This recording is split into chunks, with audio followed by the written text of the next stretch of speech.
Minnetonka Memories. My name is Pam Myers, and I am volunteering with the Minnetonka History Museum.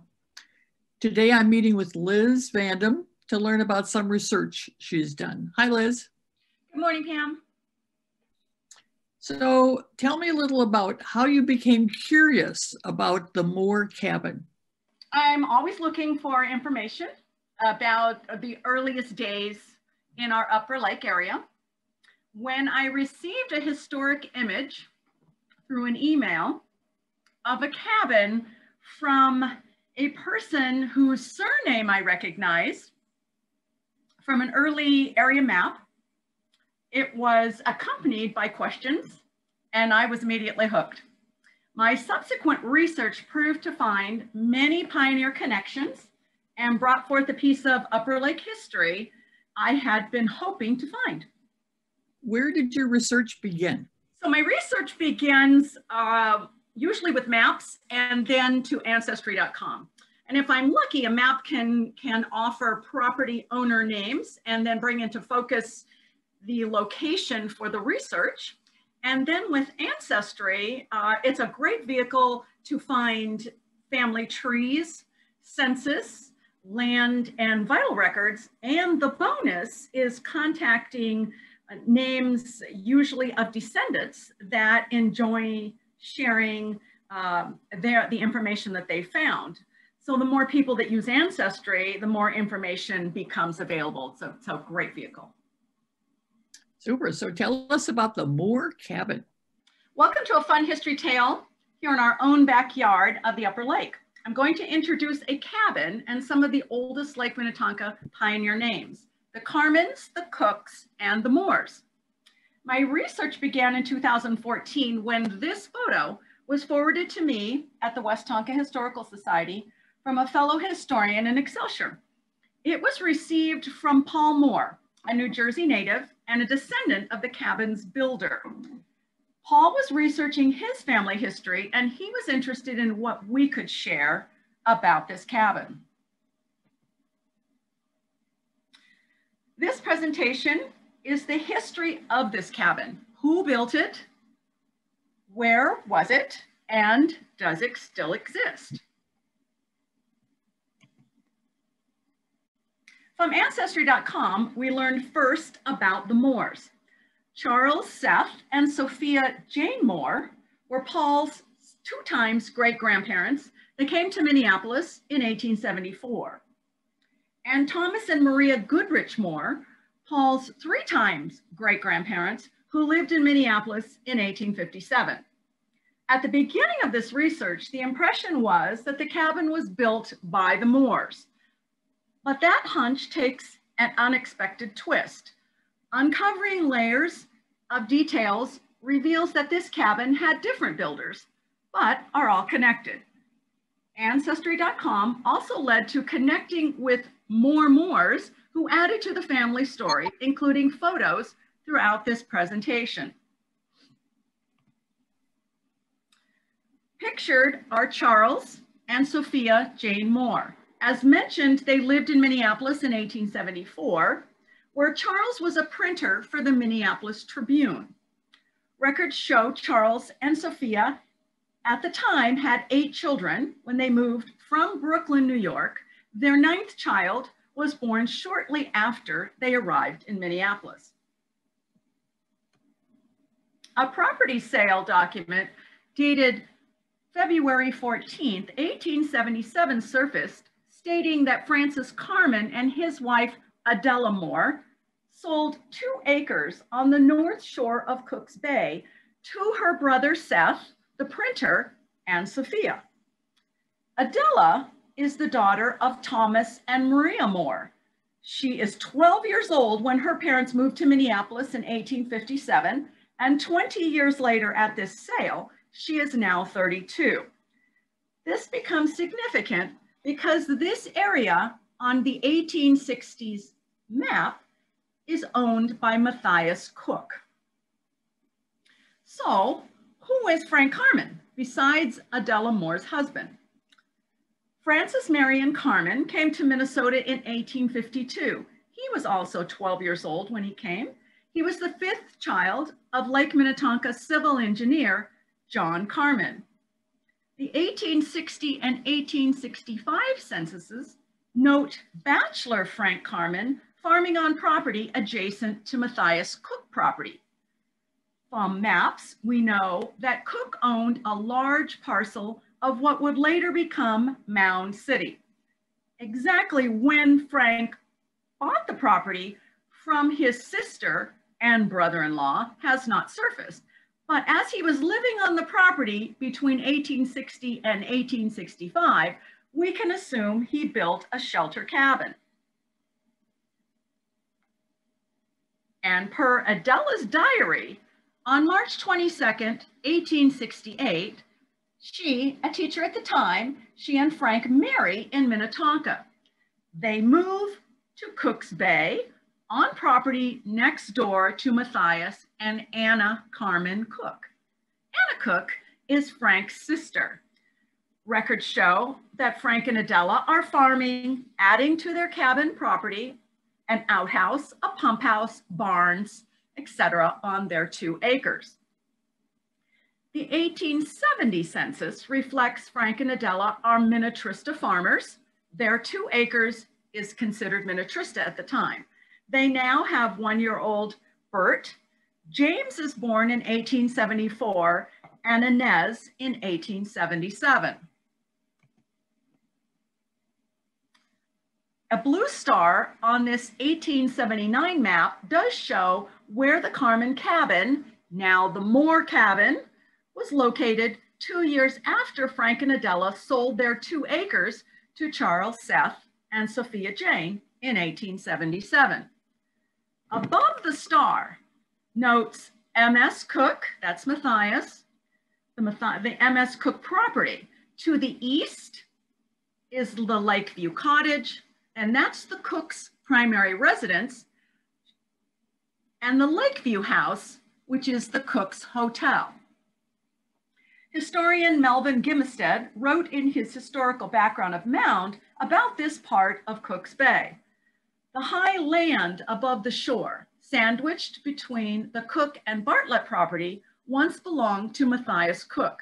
Lakeview House was to the east and Bartlett House was to the west. After the property sale, Frank and Adela Harmon moved their family to the Highlands, what is then called Mound City. And you can see F.M. Harmon and a square on the shoreline above Mound City on the map. Frank cooperates a freight boat business between Mound City and Wayzata with his brother Benton.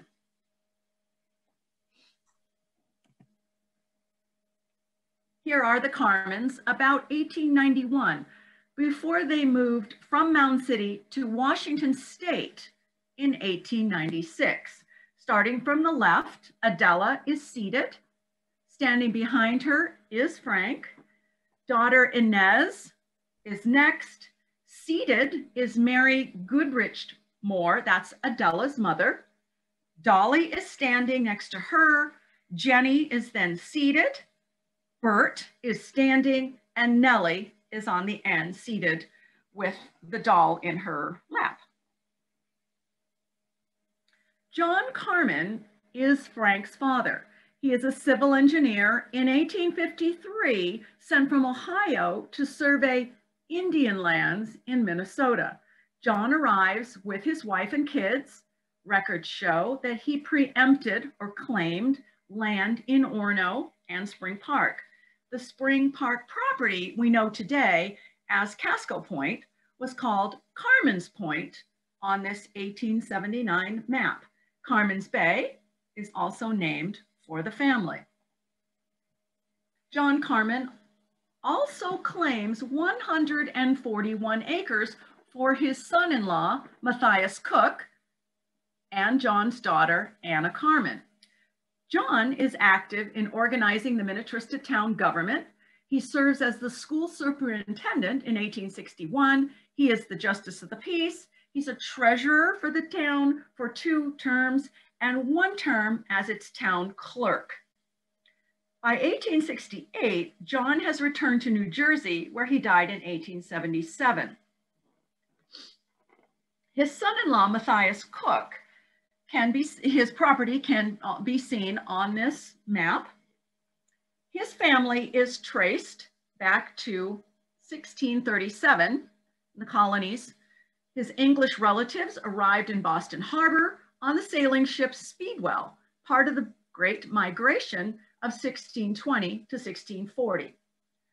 217 years later, in the fall of 1854, Matthias, Anna, and their kids also moved from Ohio to what was referred to as German home and the 141 acres preempted by Cook's father-in-law, John Carman. They built their cabin, seen here as the Lakeview Cottage, and the Lakeview House Hotel, the first hotel on the upper lake. Their dock on maps is called Cook's Landing. In 1859, 1 year after Minnesota statehood, township voters in German home met at Cook's house. The outcome included renaming their home Minnetonka, and Cook is chosen as one of the 3 board of supervisors. As mentioned sometime about 1860, Matthias sells 2 acres to his future brother-in-law, Frank Harmon. By 1885, records show Matthias, Anna, their youngest child, Walter, with 3 grandkids, are living in Council Bluffs, Iowa. Matthias and Anna are buried there. Anna in 1904 and Matthias in 1909. The 1892 records of our area indicate that the new owner of the Cook property is James Weld. He's the husband of Anna Elizabeth Moore, Charles Seth, and Adela's sister. Beginning with Adela Moore Carman, the cabin has remained in the Moore family from the 1860s until 1972, when John Irving Moore died. He was the youngest of Charles and Sophia Jane's children, number 13, and Adela Carman's nephew. Sophia Jane, shown here on the upper left, was known to spend her summers at the cabin. In the summer of 1879, child number 12, James Edward, was born there on September 22nd. At that time, in this cabin that you see, Sophia also had son Richard, age 8, 5-year-old Will, and 16-month-old Louise. 3 babies had died previous. Francis died at birth in 1868. Harry, born in 1870, is noted in the family Bible to have died as an infant. And in 1876, Benjamin died at 1 year. There were also 5 older kids, teens through early adult. And the last, number 13, already mentioned John Irving, was born in 1881. Sophia spent 1855 through 1881, 26 years, pregnant or just having had a child. 2 Moores that had the longest relationship with the cabin were youngest brothers, James Edward and John Irving. James, known by his family as Ed, captured lake life circa 1910 in this photo with his personal camera and this popular new hobby. John and his wife Edna were married in 1908. They lived year-round in St. Paul and spent summers at the cabin. About 1911, John built what he called the shack, located 200 feet from the cabin, but closer to the shoreline. This is the picture you're seeing. The couple moved to Mound permanently in 1945, following the main cabin renovation, modernizing the interior. In June 1958, John and Edna celebrated their 50th wedding anniversary in what the Minnetonka Herald called the oldest house in Mound.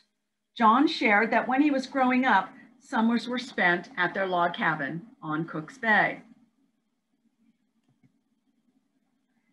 Ed had a special affinity for the cabin because it was his birthplace. He and bride Laura Button spent their first summer at the cabin after their 1906 marriage and most summers after. Laura Button grew up in Minneapolis and hosted her immediate and extended family members at the cabin. Ed took this artfully posed shot of Laura. She died at 32 of cardiac condition, leaving behind Ed and young son, 4-year-old Richard.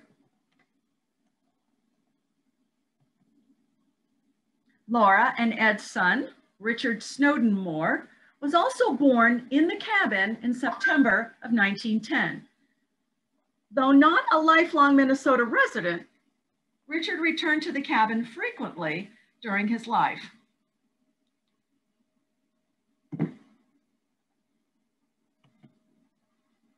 Between 1905 and 1910, Ed built a cabin directly on the Cooks Bay shoreline. The upper cabin was affectionately labeled by the family 23 Skidoo and still exists, well maintained by its current owners.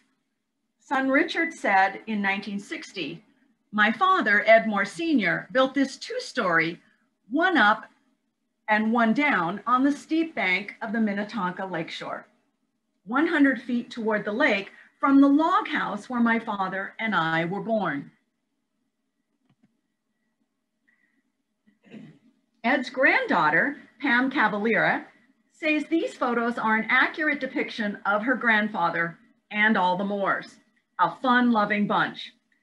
Having switched clothes are far right, Ed and his second wife, Marion, far left, Ed and a friend, Alma, and the middle photo are brothers Ed and John on their dock, and they're dressed in women's swimming costumes.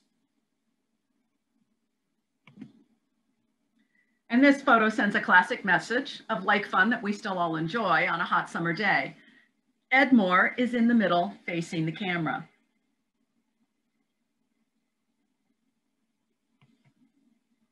Helen Austin, whose father was Minnesota's 7th governor, Horace Austin, remembers that when her father bought their Cooks Bay property, there was nothing here except Chapman House, Bartlett Hotel, and Moore's Place.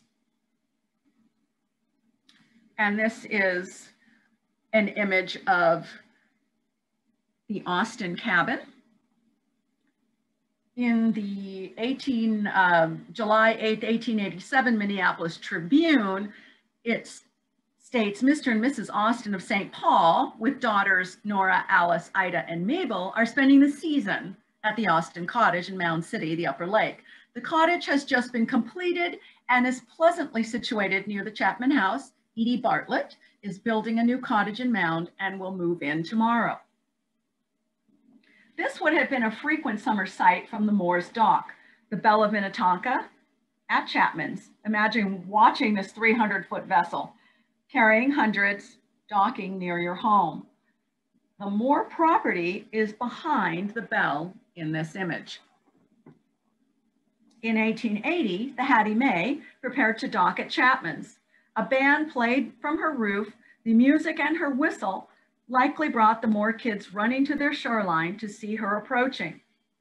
The Highlands is in the background. So, does this cabin still exist? The short answer is yes. The current homeowners hosted me for a tour shortly after I received the historic cabin photo in 2014. From the photos side by side, the outline of the original cabin is clearly visible. During the 1945 renovation, the original footprint and walls were not disturbed.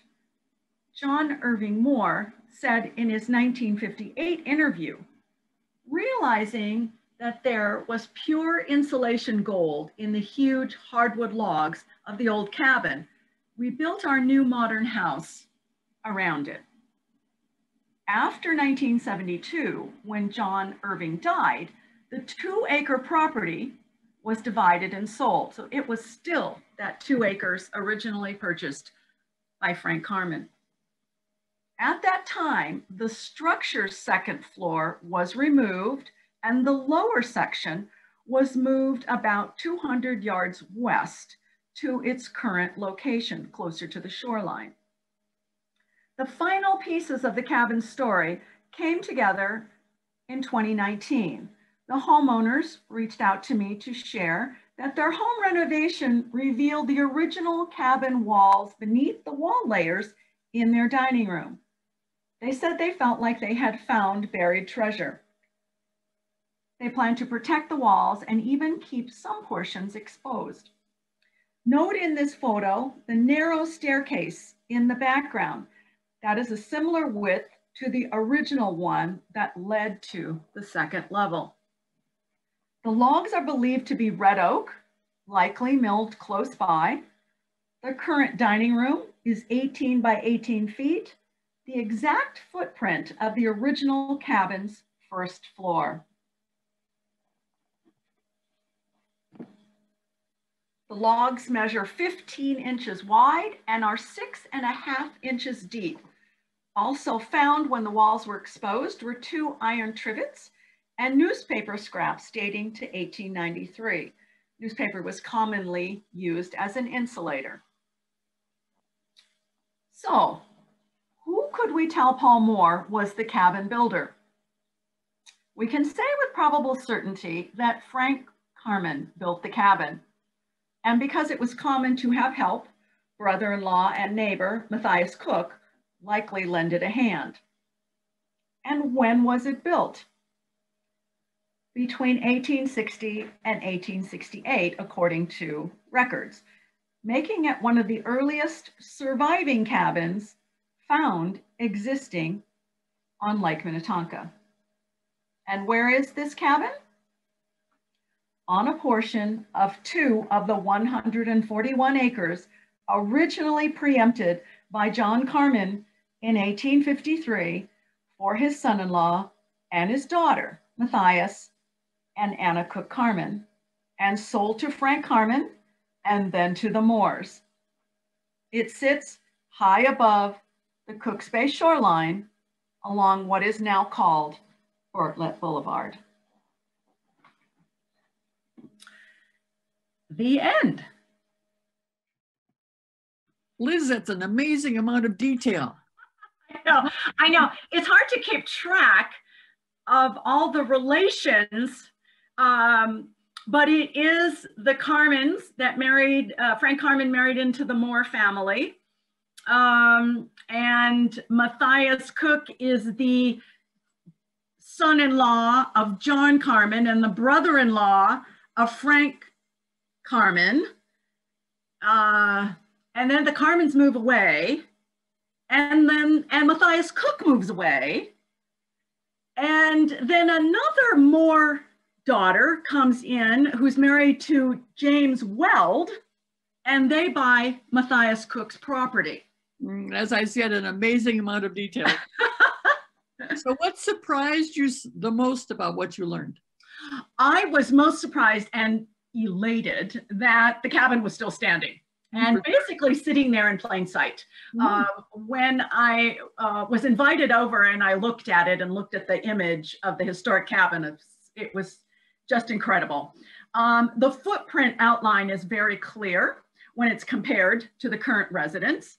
And the interior cabin walls are very well preserved after 150 years, as you saw. Yeah.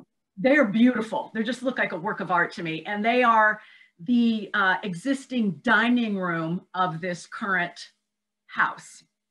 They're gorgeous. They're gorgeous. And that was that was the footprint of the original first floor, because they took off the second level when they moved it. So what has your research taught you about our acre? It has taught me that there's a lot more to uncover. There are still some very old cabins existing on the shoreline that may have treasure inside their walls.